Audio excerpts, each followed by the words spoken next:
Bienvenue sur notre chaîne. On apprend le français avec moi, Renata Maru. Voilà, aujourd'hui c'est notre 5e rencontre. Et comme thème, qu'est-ce que nous avons?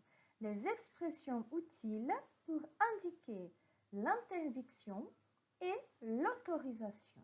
Voilà, qu'est-ce qu'on peut faire, qu'est-ce qu'on ne peut pas faire. C'est très important de connaître les limites, ce qui est permis et ce qui est interdit. Alors, observez, vous pouvez ouvrir la porte, s'il vous plaît. Alors là, qu'est-ce que nous utilisons dans cette phrase? Nous utilisons le verbe pouvoir, oui, qui est le verbe qui indique l'autorisation. Au présent de l'indicatif, vous avez la conjugaison de ce verbe et vous pouvez voir que le verbe pouvoir, oui, est un verbe qui appartient à la 3e conjugaison. Il fait partie du 3e groupe. Répétez la conjugaison du verbe pouvoir au présent de l'indicatif. Je peux, tu peux, il peut, elle peut, on peut. Nous pouvons, vous pouvez, ils peuvent, elles peuvent.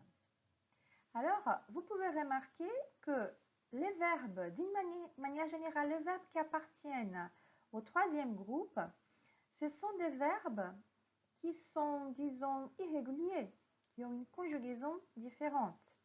Le verbe pouvoir, par exemple, pour les 3 personnes singuliers, je, tu, il, nous avons la même prononciation, peut et peut. On écrit d'une manière différente. Quand on arrive aux 3 personnes du pluriel, nous, vous, il, au pluriel, on reprend les radicales de l'infinitif. La lettre V apparaît. Oui, alors nous avons nous pouvons, vous pouvez, ils peuvent. Oui, au pluriel, c'est bien ouvert le son. Ils peuvent. Voilà. Là, c'est le verbe pouvoir qui est le verbe qu'on utilise pour indiquer que quelque chose est permise. Oui. Nous avons aussi d'autres choses qu'on utilise pour indiquer l'interdiction et l'autorisation. Ce sont des expressions, par exemple. Là, avec l'image, il est interdit de prendre des photos. Alors, vous voyez que ce n'est pas possible, oui, de prendre des photos. Oui. Et là, c'est l'expression « il est interdit de ». Et qu'est-ce qui se passe avec cette expression-là? Nous avons « il est interdit de » et après « de », on va utiliser un verbe à l'infinitif. Il ne sera pas conjugué. Oui?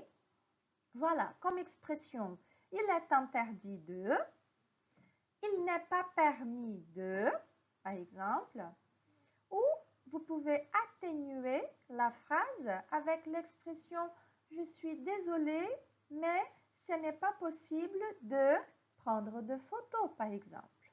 Alors, répétez « il est interdit de », « il n'est pas permis de », « je suis désolé, mais ce n'est pas possible de ». Vous voyez que désolé, là, il y a une lettre « et » entre parenthèses pour indiquer le féminin. Moi, par exemple, Renata, une femme qui parle, la prononciation sera la même. Mais au moment d'écrire, je vais écrire avec 2 « et ». Oui.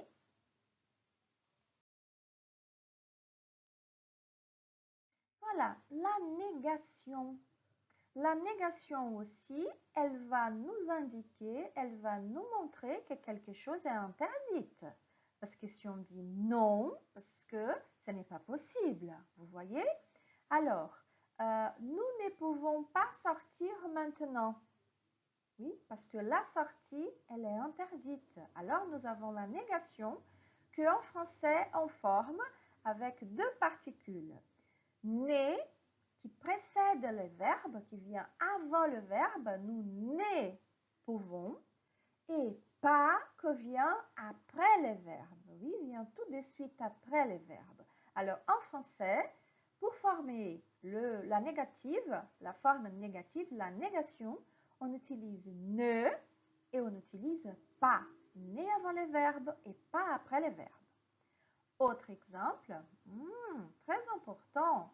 Si on commence en régime, on ne peut pas manger. Même règle de la négation, ne avant les verbes et pas après les verbes. Oui? Voilà. L'impératif, c'est aussi une conjugaison que nous utilisons pour donner des ordres, des conseils et, si nous avons la forme négative, aussi des interdictions. Accompagner l'explication, l'impératif s'utilise pour donner un ordre, exprimer un conseil ou pour interdire.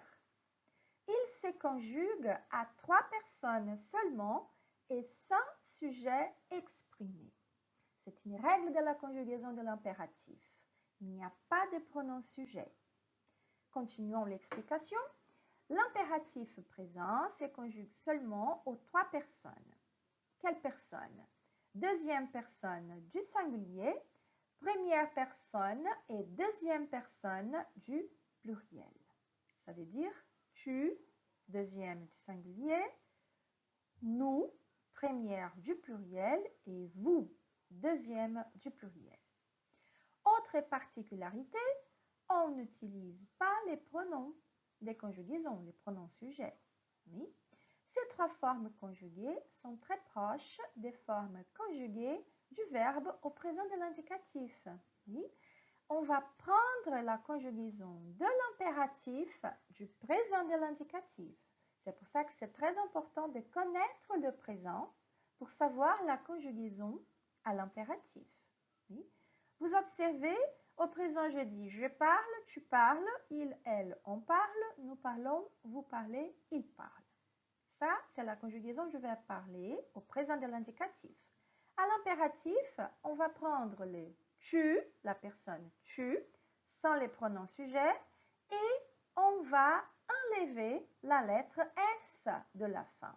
Oui, vous voyez là, ces 3 formes conjuguées sont très proches des formes conjuguées du verbe au présent de l'indicatif, mais sans le S à la fin de la deuxième personne du singulier pour les verbes du premier groupe.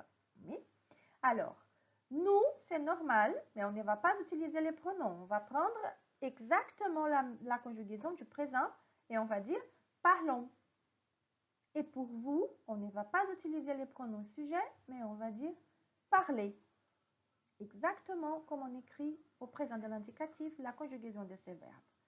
Forme négative, ça veut dire l'impératif négatif, on va dire ne parle pas, sans la lettre S encore, ne parlons pas et ne parlez pas. Voilà.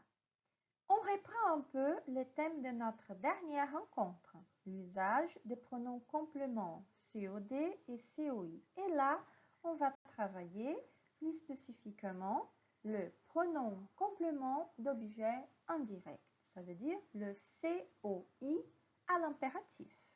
D'abord, quels sont les pronoms personnels indirects? Moi, toi, lui, nous, vous, leur. Dans une phrase à l'impératif affirmatif, nous avons les pronoms personnels COI. Où est-ce qu'ils vont se placer? Ils se placent après les verbes à l'impératif. Exemple, parle à ton père. On va remplacer à ton père. N'oubliez pas que la question qu'on pose à un verbe transitif indirect, c'est la question à qui? Mais alors, on va dire parle-lui. Demande à Paul et Théo. Alors, Paul et Théo, c'est les pluriels. Alors, on va dire demande-leur. Dans la forme négative, voilà, les pronoms personnels COI se placent avant le verbe à l'impératif. Alors, ne parle pas à la voisine. Ne lui parle pas. Ensuite, ne demande rien à Jacques et Solange. Jacques et Solange, c'est le pluriel. Ne leur demande rien. Vous voyez que leur précède notre verbe à la forme négative. Voilà, notre contenu d'aujourd'hui finit par là. On va continuer dans notre prochaine rencontre à travailler les expressions encore sur la possibilité. On va travailler aussi les expressions pour montrer ou pour indiquer l'obligation et aussi la volonté. Oui. Alors, je vous remercie énormément et on se voit dans notre prochaine rencontre. À plus!